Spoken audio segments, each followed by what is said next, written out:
Hello and welcome on 360 Sports on Trust TV, where we give you details in the world of sport. I am Adeni Ajishafe. A lot of stories trending in the world of sport. Now, quickly, we start from volleyball, where the National Volleyball League will be starting today at the Package B of MK Abiola Stadium. A lot of volleyballers across Nigeria are actually in Abuja now for this particular competition, where teams, about 10 teams, will be playing in the men's category, while for women's only 2. But the good thing is that volleyball National Handball League is available now, and good one that they have the template to compete. Now we look at all the teams that will be playing now. For the men category, you have Kada Kings, Bauchi Spikers, Kwara United, ABM of Katsina, Team Oyo, Spartan Spikers of Yola, Caliphate Spikers of Sokoto, and Equity Spikers of Kebbi. These are the teams for men, while the women, you have Kwara United Babes and Zamfara Babes.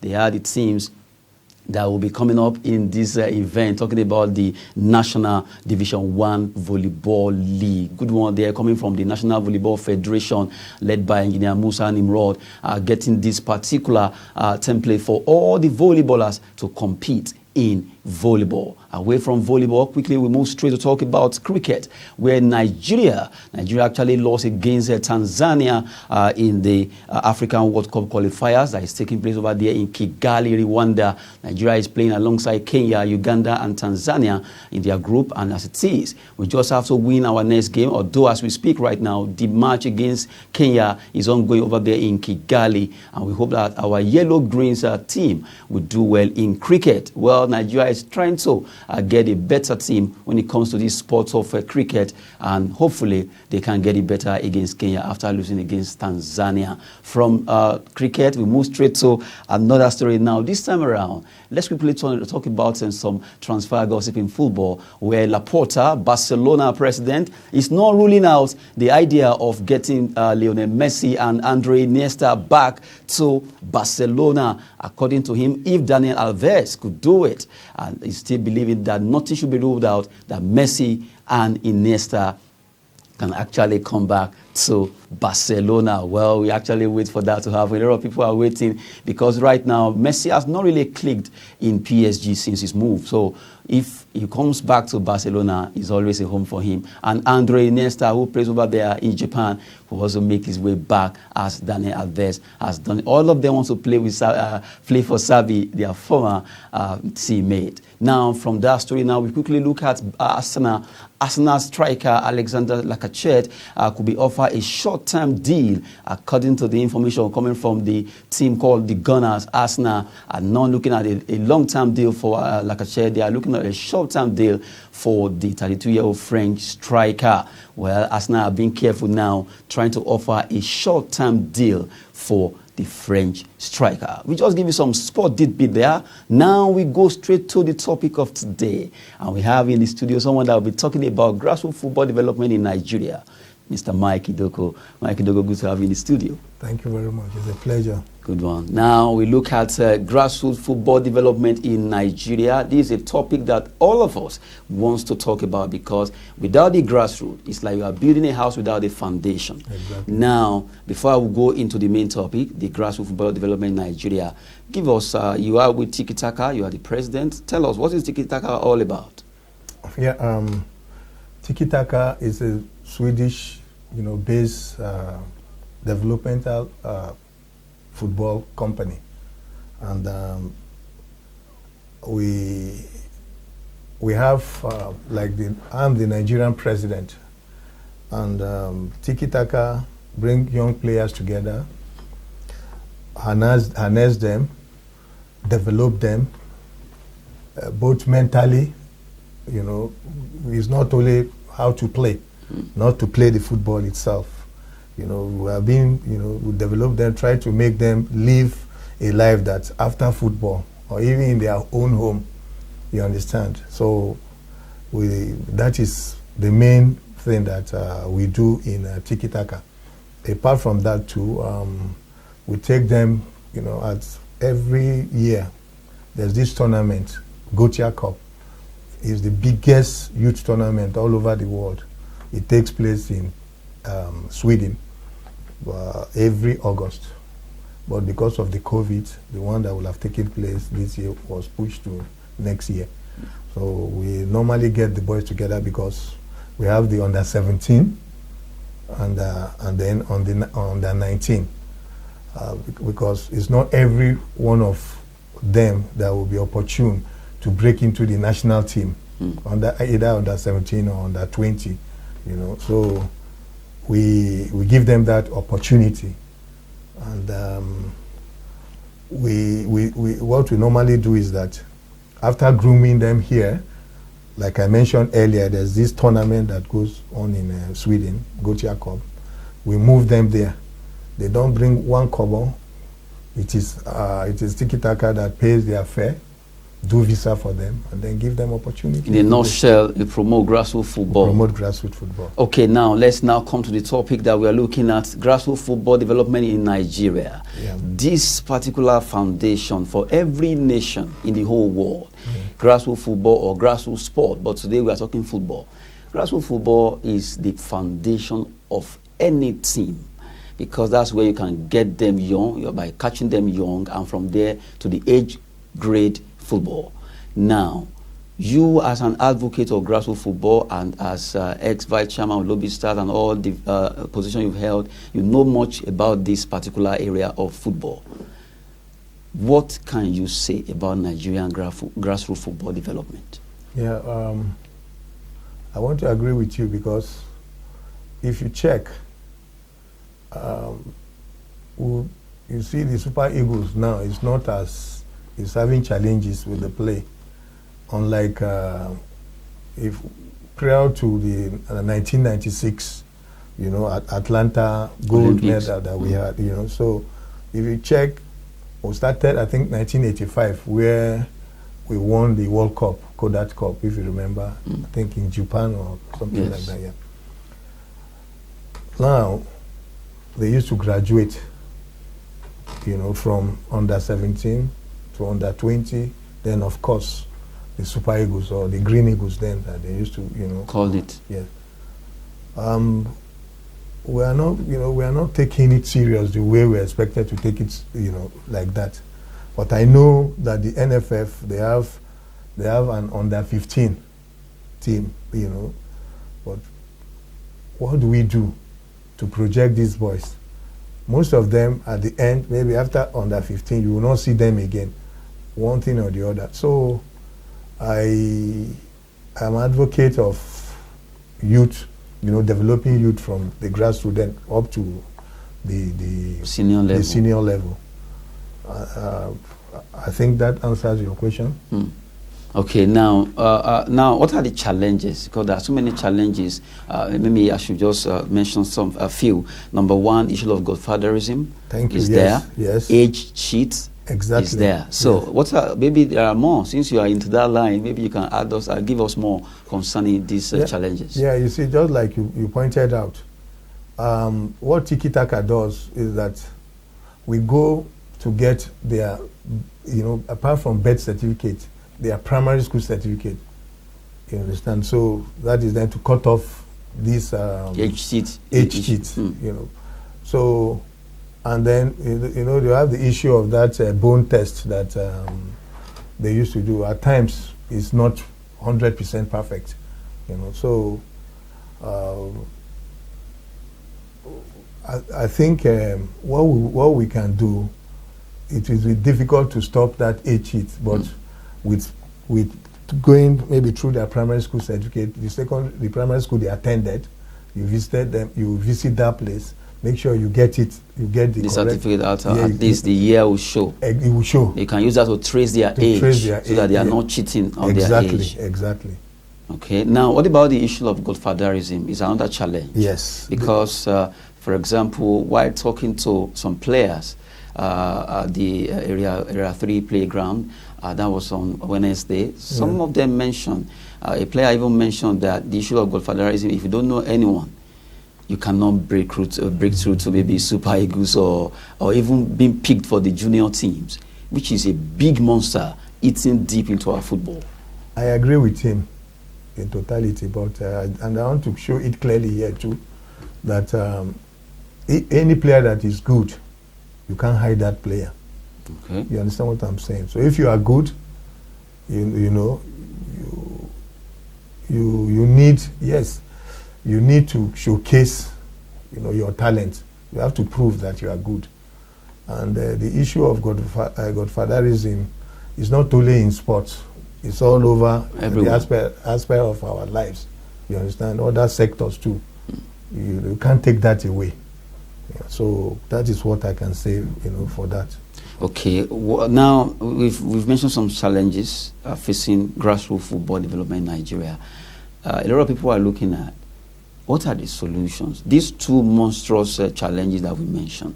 Yeah. Can you provide solutions to two? The age sheet, although you've mentioned that as time goes on, maybe we go to the primary school to check the certificate. Yes. What about the issue of godfatherism? How can we reduce that?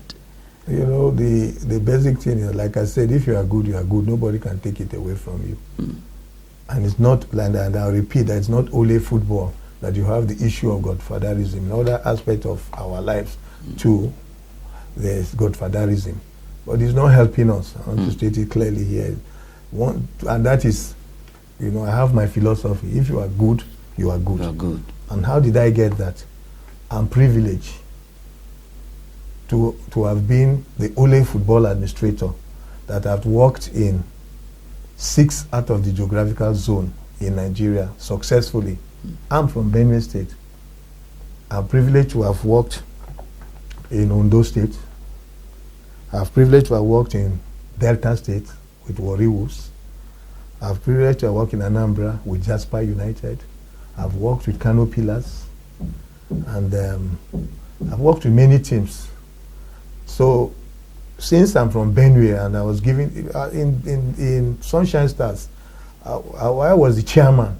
Can you imagine a Benue boy coming in, you know, to be chairman of Sunshine Stars, not even only Sunshine Stars, because there are 3 teams under Sunshine Stars: the youth team, the Sunshine Queens, and of course the Sunshine is the academy. The Sunshine itself. That's 4 teams that I, you know, managed. So if I was given that privilege, being a Benue indigene, you know, to hold such positions, why should I discriminate? And that is why I don't believe where you are from. If you are good, you are good. Nobody will take it away from you. So automatically you are saying, if a footballer, a grassroots footballer, if you notice that this player is talented, yes, yours is to promote such. Exactly. No bias. No bias. Okay, no, that's good one now. Because we have seen situations whereby so many footballers that are very talented are not given the chance. Many of them, and you know, and some of them too, you know, they are not even serious. To check some of these talented players, they live lives that is against, you know, the profession. They are indisciplined. You know, so you see that they go clubbing, drinking at that age, you know, smoking. And you want to be a professional footballer. You want to be a professional footballer. You can't work. It's difficult for you to work. You just have to be disciplined if you want to make it in football or any sport. Yes. Well, we've been talking with Mike Idoko, the Tiki Taka president, who is an advocate of grassroots football, youth football in Nigeria, and also even beyond. His team, Tiki Taka, they actually won the Gote, they play in Gote Cup, and right now they are one of the teams in Nigeria that, if we talk about grassroots football here in Abuja, you just have to give much respect to that team. Now, let's move away from that. Let's talk about recently, the Honorable Minister of Youth and Sport Development inaugurated 16-man committee for a 10-year master plan for football. Yes. And after that inauguration, although one person opted out, that is Josise Amasiamaka. Exactly. After he opted out, a lot of Nigerians, both sides, some are taking side with the fact that with the 16-man committee come up with something good for Nigerian football, while some are saying, well, we've seen so many committee being set up, which all their efforts came to, nothing came out of it. So from your own angle, being someone that move around, you've seen it all. What can you say about this master plan? Yeah, first and foremost, I have respect for the Honorable Minister for Youth and Sports. Okay. So far, so he has done well. So far, so good. You know, it's not easy for you to, you know, to manage such situation, because I believe that as a doctor, you should be sent to Ministry of Health. You understand? And as an accountant, you should be sent to Ministry of Finance. So I think what is helping the current Minister of Sports is that his background as a journalist, and at the same time he has knowledge of football or sports in general. So to me, he has set up the committee. Let's give him, the opportunity or the chance to see how the committee will do. It is not he. It is the committee itself that will have to look at, because they've given you mandate what to do. Let's see what they come out with. The basic thing is that yes, we will have year in, year out, we've been having committees, and at the end, let's give a benefit of doubt and see what they will come out with. We pray that they come out with something, tangible, something that we stand the test of time, in our sports development. So let's give them the opportunity. Good one there. Hopefully the committee set up for the 10-year master plan of football in Nigeria will come up with something good, tangible, to develop Nigerian grassroots football development. Good one. We just hope that we'll get it right. Our football, really, to some extent now, it has not been the way it used to be, and we just have to get it right. Now, we've been talking with Mikey Doko, who has been giving us much analysis concerning grassroots football, or youth football, the way you want to call it. Now, let's talk about grassroots football business. This is a big business that a lot of people don't really see it as. It's a very huge business because it's the foundation of professional football, wherever. We've seen so many academies in Europe, here in Nigeria, who through grassroots football, youth football, they make so much money that they can stand on their own without interference from any other party. Yes. You, as one of them, tell us, grassroots football business. Yes, like I said, there's a lot of money in it, but you have to invest, because before profit. Yeah, before profit comes in.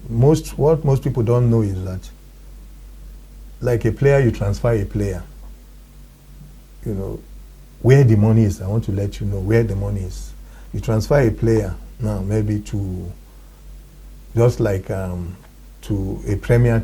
Let's say a premier team in Europe, in any of the countries, and maybe they pay a transfer fee of maybe $200,000 or $500,000 or $100,000. That's not where the money is. Where the money is like, one, the further transfer for that player. Two, there's this solidarity, money they pay. They call it solidarity money, where all the academies where he has played, they apportion certain percentage. They'll give to them. They'll give to all the clubs. Let's take, for instance, maybe you play for Tiki Taka, for instance. You started with Tiki Taka. Maybe you played 5 years with Tiki Taka, then move to maybe Lobby Stars. You played 2 years there. Then from Lobby Stars, you move to, say, Barcelona, for instance. So once they are paying the solidarity fee, so they calculate it based on the number of years you have played in each football club or academy. And then that is where the money is. Most people don't understand that. Most academies, once they just collect their player pay, they forget about it. And they don't know that this is where the money is. That shows that you just gave us an eye-opener now, because a lot of teams, academy football teams in Nigeria, don't even know that this exists. Yes, they exist, and that's where the real money is.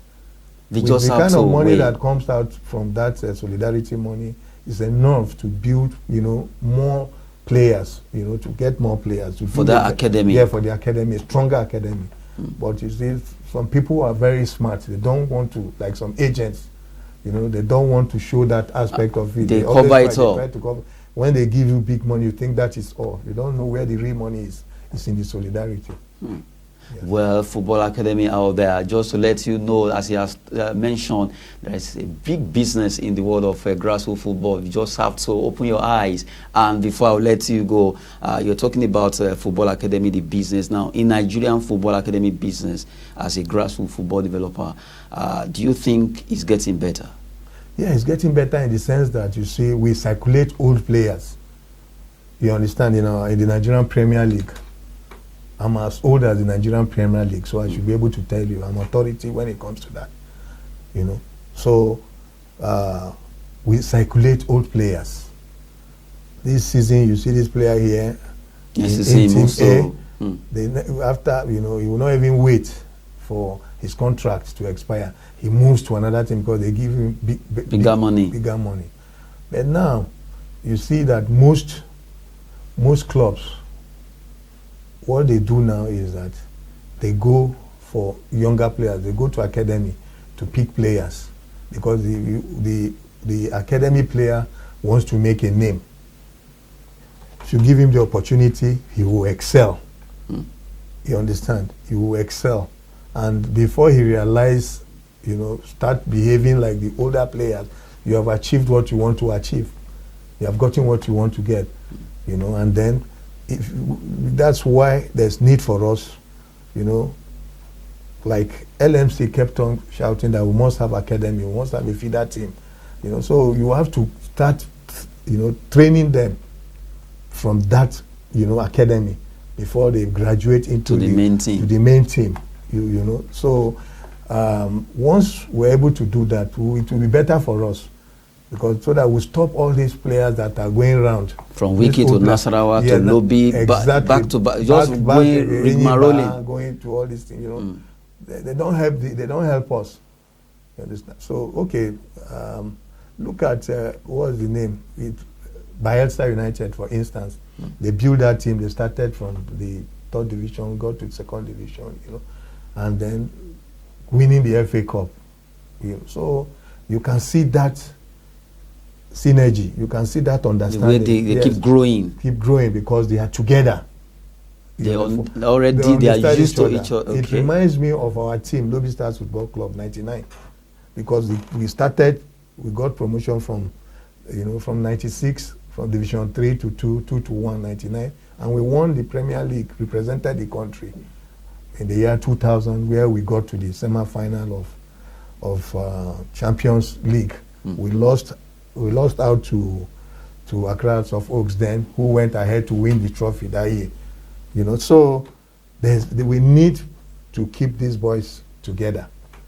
Let them understand each other, and then you need to bring out a philosophy. Let them know, if Barcelona is playing now, the kind of game Barcelona plays. Now, because of our time now, you just mentioned Barcelona, and Tiki Taka is like attack to Spanish football. Exactly. What did you get? Is it that you have an affiliate with them or what? And what happened is that, like the president of Tiki Taka, Mr. Bodge, he brought that idea about what Tiki Taka is. It's not all about playing football alone. It's also about living with people. Living, you understand, if you are given the opportunity, what do? You are educated, telling you how to treat your family, how to treat people around you, and then if you make money, how to spend your money, or what, you understand. Good one. Our time is really up, but really, we still have time for you in our subsequent edition. You really done well, Mr. Mike Idogo there, who has been with us in the studio talking about grassroots football development in Nigeria, and it has been a wonderful time with you. Thanks for coming to the studio. I appreciate you. I'll always be here anytime, any day. Good one there. And this is 360 Sport, where we actually talk sport as a business and also as fitness. I am Adeni Ajishafe. Thanks for watching.